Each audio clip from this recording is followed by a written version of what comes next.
Hey, hello everyone. Welcome back to my channel Parveen classes. Class 10 का exercise 1.3 का question number 1 आज start करेंगे।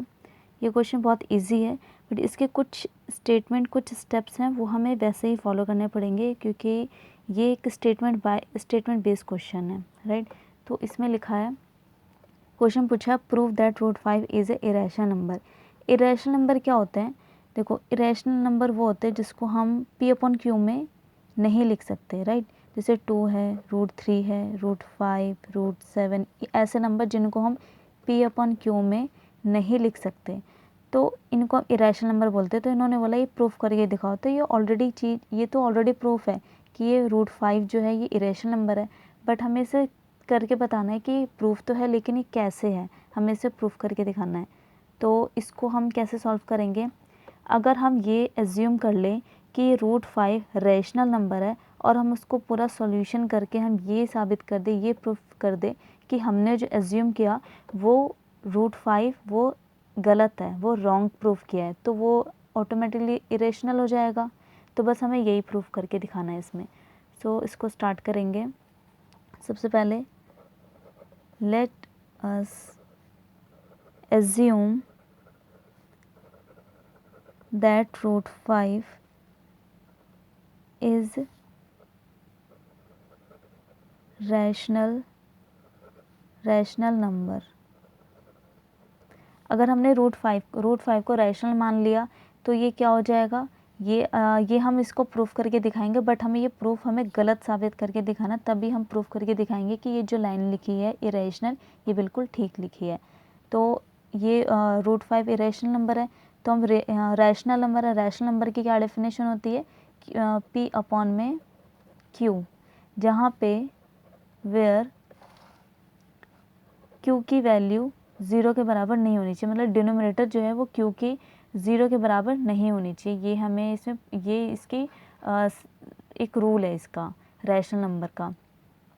अगर आपने रैशनल और इरेशनल नंबर के बारे में और जानना है तो आप मेरी फर्स्ट वीडियो इसी चैप्टर की इंट्रोडक्शन वीडियो है, वो देखें। मैं उसका लिंक इसी वीडियो के डिस्क्रिप्शन बॉक्स में डाल दूँगी, वहाँ से आप चेक कर सकते हैं। उसमें मैंने बहुत अच्छे से समझाया हुआ है कि रैशनल क्या है, इरेशनल नंबर क्या है, इसके एग्जांपल क्या है, इनको क्यों रैशनल और इरेशनल बोला गया है, तो वहाँ से आप देख सकते हैं। उसके बाद हम लिख सकते हैं रूट 5 इक्वल टू P/Q, क्योंकि हमें ये तो दिखाना है कि P/Q जो है, P/Q है वो रैशनल नंबर है। ये हमने रैशनल नंबर प्रूफ करके एज्यूम किया है ना, तो ये हमारा P/Q क्या है, रूट 5 है। तो हम इसके नीचे अगर मैं 1 लगा दूँ और क्रॉस मल्टीप्लाई करके इसकी वैल्यू निकाल दूँ, तो ये हो जाएगा रूट 5Q, ये हो जाएगा P। अब इसका करेंगे स्क्वायरिंग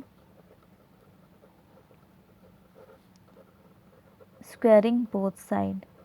इन दोनों का स्क्वायर करते हैं तो रूट 5Q का होल स्क्वायर और P का whole square.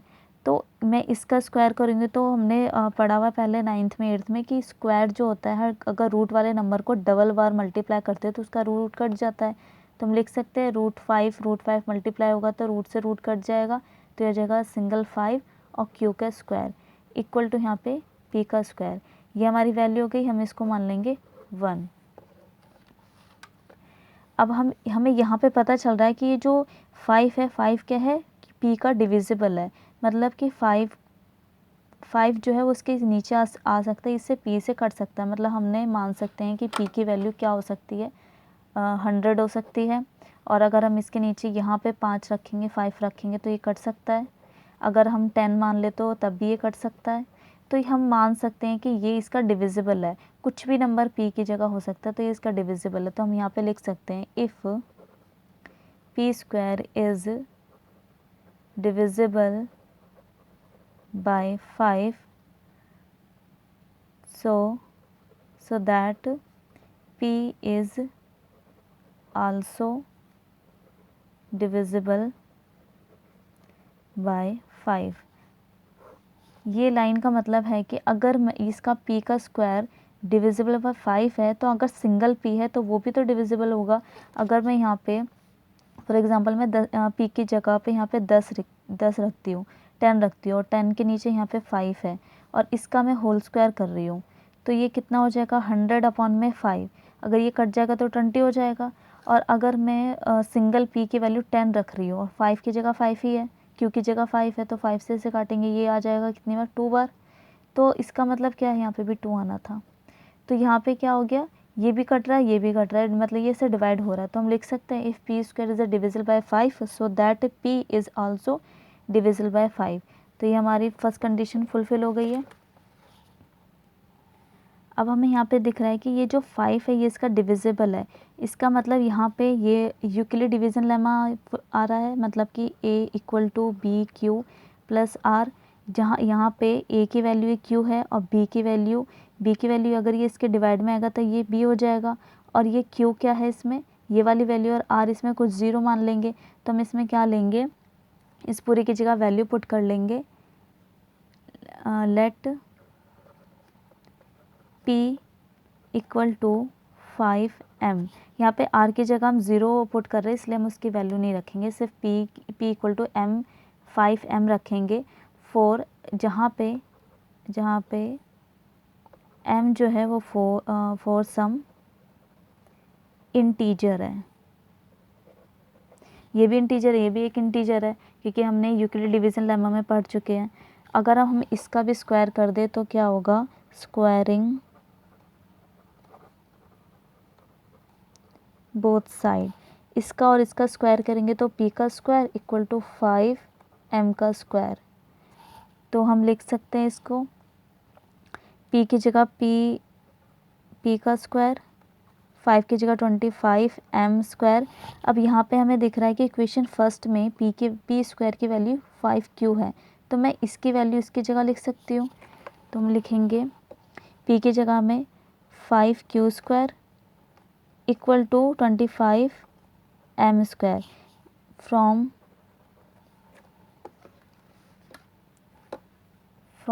Equation first equation से हमें p की वैल्यू मिल गई, p की वैल्यू हमने इस वाली इक्वेशन में डाली तो हमें क्या मिल गया। अब इसको हम कैंसिल कर सकते हैं, 5 1 जा 5, 5 5 जा 25, तो ये 5 बार कट गया, तो q square equal to 5m square, ये हमारी वैल्यू आ गई। q square equal to 5m square, ये हमारा इक्वेशन 2 है। अगर हम ध्यान से देखें तो फर्स्ट इक्वेशन में और सेकेंड इक्वेशन में हमें कुछ कॉमन दिख रहा है। यहाँ पे p का डिविजिबल बाय 5 है और q का डिविजिबल बाय m का डिविजिबल बाय भी 5 है। तो हम इसका क्या लिख सकते हैं, यहाँ पे q का डिविजिबल बाय 5 है, यहाँ पे p का 5 है, तो दोनों में 5 5 आ रहा है।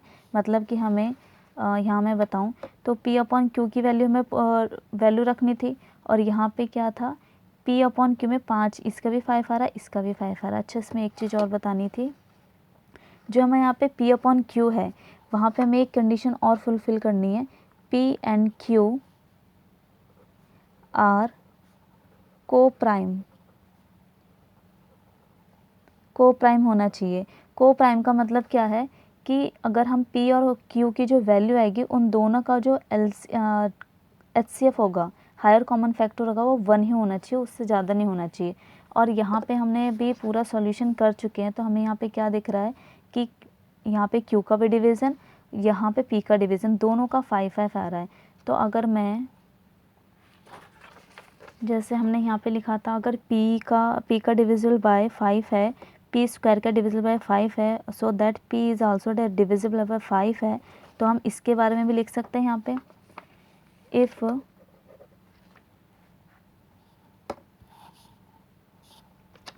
if q is divisible if q is divisible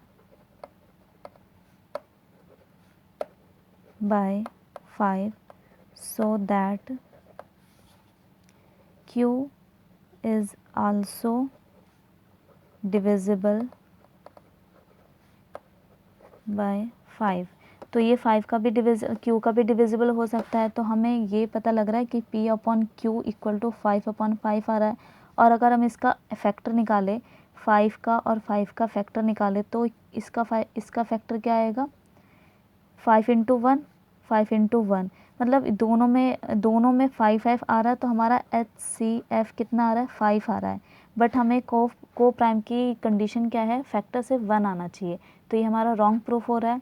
तो हम लिख सकते हैं hair P and Q have common factor 5, which is contrary to our assumption, hence √5 is irrational number. तो ये क्या हुआ, ये कॉन्ट्ररी मतलब कि जो हमने प्रूफ किया वो इसका अपोजिट हो गया, उल्टा हो गया। तो हमें यही प्रूफ करना था कि √5 क्या इरेशनल नंबर है, और हमने लेट क्या एज्यूम क्या करा था कि √5 क्या है, रेशनल नंबर। तो हमने जो प्रूफ किया वो गलत हो गया। तो ये क्वेश्चन यहाँ पे ख़त्म हो गया। इस क्वेश्चन को, अगर इस क्वेश्चन में और कुछ पूछा जाए, जैसे कि √5 है यहाँ पे, अगर पूछा जाए कि √2, √3, √5 हो गया, √7, 11, 13, ऐसा कोई भी नंबर आ जाए, तो उस क्वेश्चन को सेम एज इट इज़ ऐसे ही करना है, स्टेप बाय स्टेप। बस फ़र्क क्या होगा, बस वैल्यू चेंज हो जाएगी। √5 की जगह अगर √2 का क्वेश्चन, तो हर जगह जहाँ पे √5 है वहाँ सब जगह √2 आ जाएगा, √3 आ जाएगा, √7 आ जाएगा, बस और कोई चेंज नहीं आएगा। सेम टू सेम ऐसे ही क्वेश्चन होगा बाकी सब जगह। सो अगर ये क्वेश्चन आपको इजी लगा हो, समझ में आया हो, और वीडियो अच्छी लगी है तो लाइक करें, शेयर करें, और दोस्तों के साथ शेयर करें। सब्सक्राइब करना ना भूलें। अगर आप मेरे वीडियो पे न्यू स्टूडेंट हैं तो इसको सब्सक्राइब करना ना भूलें, और बेल आइकन को भी प्रेस करना ना भूलें, क्योंकि बेल आइकन से आपके प्रेस करने से आपके फ़ोन में जैसे मैं यहाँ पे वीडियो अपलोड करूँगी वहाँ पे तुरंत आपके पास वीडियो पहुँच जाएगी। Thank you.